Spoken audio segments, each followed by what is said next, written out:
안녕하세요. 샘수엄마입니다. 오늘은 더블딥이라는 용어를 알아보겠습니다. 우리 오늘 공부할 내용은 이렇습니다. 더블딥은 영어로 이렇게 씁니다. 더블 그리고 딥이에요. 더블은 두 번이라는 뜻이고 딥은 떨어진다. 그러니까 두 번 떨어진다라는 말이거든요. 그림으로 표현하면 이렇게 됩니다. 처음에 떨어지고 있다가 다시 올랐는데 또 떨어지는 거예요. 이렇게 두 번 떨어진다 해서 더블 딥이에요. 이게 뭘 말하는 거냐면 경제를 표현하는 건데 이 경기 상태가 떨어지고 있었어요. 침체기였어요. 그러다가 좀 좋아지나 회복하나 하다가 다시 떨어지는 거. 이거를 더블 딥이라고 하고요. 이 모양이 마치 W 같다라고 해서 W자형 경기 침체라고도 불러요. 보통 경기 침체라고 하면은 2분기 연속, 그러니까 두 번의 분기 동안 연속으로 마이너스 성장이 보일 때 우리가 경기 침체라고 부르는데 그렇게 정의를 하기도 하고 침체라는 건 워낙 다양한 기준이 있기는 해요. 근데 어쨌든 이게 침체다 아니다라고 표현할 때는 마이너스 성장이 이루어지고 있으면 이거 침체다 이렇게 표현을 한다는 거죠. 여기 그래프를 보시면 더블딥의 가장 대표적인 예는 여기 두 번째 이거예요. 2차 오일 쇼크라고 써 있죠. 1980년대 초에 미국이 보시면 이렇게 갔다가 다시 쭉 떨어지는 W와 비슷하죠. 그래서 이거를 W자형 경기 변동 이렇게 얘기를 해요. 여기도 마찬가지로 W처럼 이렇게 보이고 있죠. 이런 형태로 경기가 떨어졌다가 올라갔다 다시 떨어졌다 올라가는 이거를 우리가 W자형 경기 침체, W자형 경기 반등 이런 식으로 표현을 합니다. 그러면 한국은행의 책을 볼게요. 더블딥은 여기 보시는 것처럼 두 번 떨어진다라는 뜻이다. 그래서 침체가 발생하고 잠시 경기가 회복하다가 다시 경기 침체로 접어드는 연속적인 침체 현상이다. 그러니까 올라가는 줄 알았는데 다시 떨어지는 그런 현상을 말하는 거예요. 그래서 이제 누가 이렇게 얘기를 했다라고 나와 있고요. 보시면 아까 우리 처음에 봤던 그래프 있죠? 1980년대 초에 있었던 미국의 경기 침체가 WDB로 자주 거론된다라고 표현이 되어 있어요. 그때 당시에 미국 경제는 침체, 그러니까 80년 1월부터 7월까지 침체에 있었는데 다시 빠르게 성장했다는 거예요. 그때 연준이 인플레이션, 물가가 너무 빨리 오르는 걸 제압하려고 금리도 빠르게 올렸대요. 우리 금리에 대해서 봤었죠. 그래서 금리를 빠르게 올리니까 다시 불황에 빠지는 경기 침체를 경험한 바 있다. 이렇게 얘기가 나와 있어요. 그럼 우리 뉴스를 볼게요. 뉴스에도 보시면 더블딥 스태그플레이션 가능성이라고 되어 있어요. 이 더블딥에 대해서만 오늘 볼 거예요. 내용을 보시면 미국이 40년 만에 최고 수준의 인플레이션, 물가가 너무 빨리 오르고 있다라는 거예요.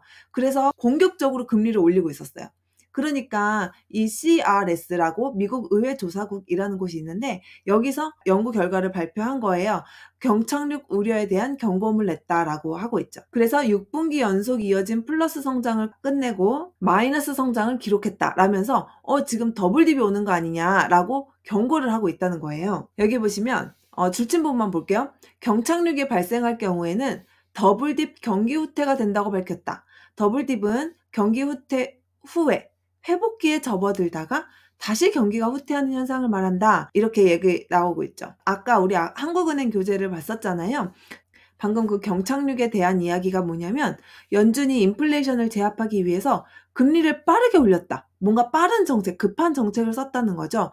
그래서 다시 불황에 빠지는 경기 침체를 경험한 바 있다라고 표현을 하고 있어요. 그리고 또 여기 기사를 보시면 더블딥이 현실화되면 40년 만일 정도로 매우 드문 사례다라고 했죠. 근데 우리 아까 그래프를 봤을 때는 조금 자주 나온 것 같았잖아요.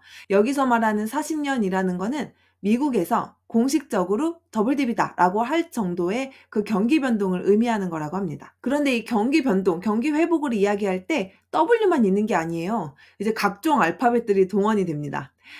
여기 보시면 각종 알파벳들이 나왔죠? 이게 경기 회복하는 그래프를 보고 그 그래프와 비슷하게 생긴 모양의 알파벳들을 이름을 붙인 거예요.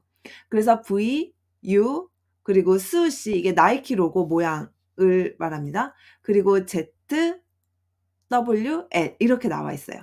이거는 이 모양대로 그대로 인지하면 돼요. 그래서 V는 말 그대로 이렇게 급격하게 가파르게 회복이 되는 거고요. U는 V보단 천천히 이렇게 좀 천천히 올라오고 있죠. 이 나이키 모양은 V보다는 느린데 U보다는 빠른 거. 그래서 이렇게 해서 여기 올라오는 시점이 이 V와 U의 사이 정도 속도 이렇게 된다는 걸 의미합니다. 그 다음으로 이 Z는 거울에 비친 모습인 것 같아요. 원래 Z라고 해야 하는데 저는 Z가 편하네요. 여기 보시면 위기 이전보다 더 높은 회복을 보이다가 다시 떨어져서 결국에 이렇게 제자리를 찾는 모습, 이거를 Z라고 표현을 합니다. W는 우리가 봤던 그 모양이고요. L은 좀 우울하죠. 이렇게 내려갔는데 올라오질 않고 있어요. 그래서 아무튼 이렇게 경기가 변동하는 모습을 보고 알파벳으로 표현을 하는 겁니다. 그 실제 기사에서도 이렇게 써요. 이 기사는 지금 뭘 이야기하고 있냐면 집값을 얘기하고 있죠. 서울 아파트 가격 변동이라고 해서 서울의 아파트 얘기를 하고 있는데 그때에도 이렇게 뭐 L자냐 V자냐 이런 얘기를 쓰거든요. 그러니까 이걸 알아두면 여러모로 도움이 되겠죠? 저는 이런 알파벳을 보면서 와, 정말 이름도 잘 붙인다. 사실 이런 생각도 좀 했습니다. 우리 오늘은 더블딥 그리고 각종 알파벳으로 나타내는 경제 그 변동 모양을 알아보고 기사도 봤어요. 오늘도 공부하시느라 수고하셨습니다. 감사합니다.